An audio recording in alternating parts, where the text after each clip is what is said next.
سر یہ بتائیے گا جیسے ہم ساری بات سچویشنس کی جو کر رہے ہیں، اب یہ والی سچویشن تو تب آئے گی جب کوئی انسان وہ بات چیت کے لیول کے اوپر ہے.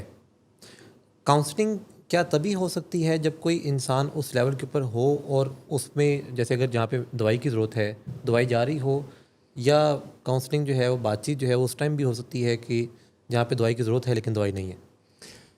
دیکھیے، پہلی بات تو یہ ہے کہ سائکیٹرک ڈس آرڈرز میں جو دوا ہے اس کا نمبر پہلا ہے اور کاؤنسلنگ کا نمبر کلوز سیکنڈ ہے. ٹھیک. لیکن جو نیوروٹک ڈس آرڈرز ہیں جہاں ریالٹی سے ناتا ٹوٹتا نہیں ہے، وہاں کاؤنسلنگ پہلے نمبر پہ ہے، اور اگر ضرورت پیش آئے تو پھر ادویات کا بھی کردار ہے. ٹھیک ہے. لیکن جو سائکیٹرک ڈس آرڈرز ہوتے ہیں جیسے شکیزوفرینیا ہے یا بائیپولر ڈس آرڈر ہے، ان کے لیے رول یہ ہے کہ ان کو پہلے دوا سے ٹریٹ کرنا ہوتا ہے. اچھا، اب دوا سے جب ٹریٹ آپ کرتے ہیں تو اس میں خاصا وقت لگتا ہے. اس میں آپ کے پاس دو پالیسیز ہوتی ہیں کہ دوا دیں اور انتظار کریں، یا دوا بڑھائیں اور پروسیس کو تھوڑا تیز کریں. اب آپ نے یہ بیچ میں جو بیلنس پیدا کرنا ہے وہ تجربے سے آتا ہے کہ کتنا آپ نے پروسیس کو ایکسپیڈائٹ کرنا ہے، وہ دوا بڑھا کے یا دوا بدل کے کرنا ہے، اور کتنا آپ نے پیشنٹلی ویٹ کرنا ہے تاکہ زیادہ دوا سے جو مضر اثرات ہوتے ہیں وہ بھی نہ ہوں. ٹھیک ہے. تو فیملی جو ہوتی ہے پیشنٹ کی، وہ عام طور پر ڈاکٹر سے بہت زیادہ توقعات رکھتی ہے، کیونکہ جب بھی وہ کسی ڈاکٹر کے پاس جاتے ہیں تو اس کی کوئی اچھائی سن کے جاتے ہیں، اس کی کوئی تعریف سن کے جاتے ہیں، تو وہ غیر معمولی طور پر اس کو بہت کرنی والا بزرگ سمجھ لیتے ہیں، اور ڈاکٹر کو بھی اپنے اس امیج کے ساتھ چلنے میں مزہ آتا ہے. تو جب وہ ڈاکٹر کو یہ کہہ رہے ہوتے ہیں کہ آپ بہت بڑی توپ ہیں تو چل جائیں، کچھ کر لو، تو ڈاکٹر واضح طور پر کہہ نہیں پاتا عاجزی اور انکساری کے ساتھ کہ ریالٹی یہ ہے، یہ اینٹیسپیٹ کریں گے. اس کو ہم پروگنوسس کہتے ہیں. یعنی جب آپ کوئی ڈائگنوسس کرتے ہیں تو اگلی اسٹیج پھر آتی ہے جب کوئی فیملی ممبر پوچھتا ہے کہ ڈاکٹر صاحب ٹھیک ہو جائے گا ہمارا مریض، یا کتنی دیر میں ٹھیک ہو جائے گا، تو آپ پھر حقائق بتاتے ہیں. آپ بتاتے ہیں کہ یہ اس میں یہ مراحل آئیں گے، پھر ایسا ہوگا، پھر ایسا ہوگا، پھر ایسا ہوگا. اگر آپ کی پریڈکٹیبلٹی اچھی ہے اور آپ اچھا اندازہ لگا سکتے ہیں تو فیملی کو آپ سے پھر گلہ شکوہ نہیں ہوگا. جیسے کوئی ڈائبٹیز کا مریض ہے تو آپ اسے انسولین تجویز کرتے ہیں، تو آپ ہائپوگلائسیمیا یعنی شوگر لو ہونا جو کہ علاج کا ہیزرڈ ہے اس کے بارے میں بھی بات کریں گے. یا جب آپ کسی کو اینٹی سائیکوٹکس دیتے ہیں، ڈوپامین بلاکرز دیتے ہیں، تو آپ پیشگی ہی اس کے سائیڈ ایفیکٹس کو کور کرنے کے لیے دوائیاں نہیں شروع کرتے اس ڈر سے کہ بعد میں پھر گلہ شکوہ ہوگا.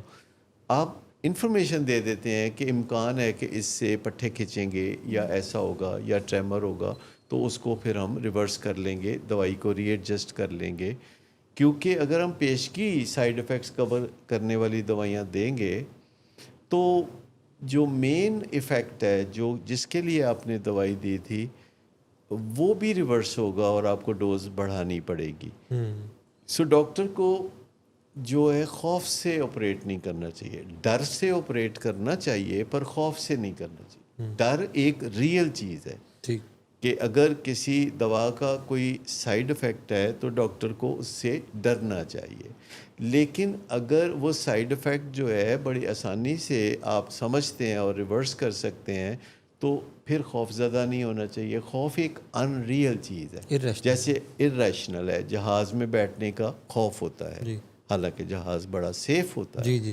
تو ایسی چیزیں جن میں جیسے اگر آپ کو یہاں سانپ نظر آئے زہریلا تو آپ کا ڈرنا بالکل بنتا ہے. لیکن اگر آپ ٹی وی کی سکرین پہ سامنے دیکھتے ہیں کہ کوئی سانپ چل رہا ہے تو آپ کو اگر پسینے چھوٹ جاتے ہیں تو یہ خوف کی علامت ہے. سر، کسی بھی پروفیشنل کے لیے آپ نے کہا کہ بہت دفعہ ڈاکٹرز کے بارے میں لوگوں کا خیال بہت ہائی ہوتا ہے، تو وہ اس چیلنج کی وجہ سے وہ بات جو کہ بتانی چاہیے پیشنٹس کو. وہ نہیں جیسے آپ نے ڈائبٹیز کی بات کی, یا خاص کر کے جو ہمارے پیشنٹس ہوتے ہیں جو سائیکیٹری کے چیلنج کے ساتھ ہوتے ہیں, تو ان کو تو فیکٹس بتانا مجھے لگتا ہے کہ بہت ہی زیادہ ان کی فیملی کو اور ان کو اسٹیپ بائی اسٹیپ. اب یہ نہیں ہو سکتا کہ ایکٹیو ڈیلوژنل اسٹیٹ میں آپ اس کو کنفرنٹ کر دیں, کیونکہ وہاں دوائی کا رول ہے. جیسے ہی دوائی اس کی بایو کیمسٹری کو لیول پہ لے کر آتی ہے اور پیشنٹ ریسیپٹیو ہوتا ہے, ریالٹی سے کانٹیکٹ کرنا شروع کرتا ہے, تو وہ سٹیج ہوتی ہے کہ پھر ان کو ایجوکیٹ کیا جائے, یعنی کاؤنسلنگ کا رول آنا شروع ہو جاتا ہے. آپ نے بالکل ٹھیک کہا کہ زیادہ تر ڈاکٹر شائع فیل کرتے ہیں کہ مریض کی فیملی کو یا مریض کو حقائق بتائے جائیں. جی جی وہ چاہتے ہیں کہ تھوڑا سا منیمائز کر کے بتائیں تاکہ مریض کو کہیں صدمہ نہ ہو. وہ سمجھتے ہیں کہ مریض کو اگر ہم تھوڑا بھی بتا دیں گے تو وہ زیادہ سمجھ جائے گا. جیسے کہ آپ کو ٹچ آف ڈائبٹیز ہے, there is nothing like touch of diabetes. یا ہم کہیں کہ ٹچ آف شکیزوفرینیا ہے, تو ٹچ آف شکیزوفرینیا کوئی چیز نہیں ہوتی.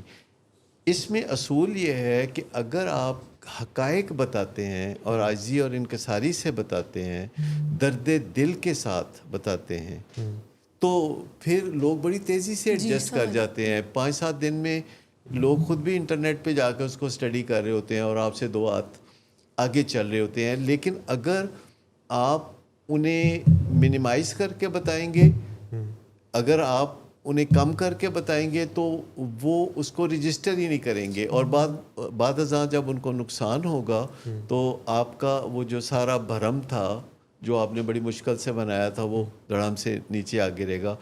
ڈاکٹرز کو عاجزی اور انکساری کا دامن ہاتھ سے نہیں چھوڑنا چاہیے. اگر کوئی آپ سے سوال کرتا ہے تو بطور ڈاکٹر آپ کو جو صحیح جواب سمجھ میں آتا ہے وہی بتانا چاہیے. You should be true to your self.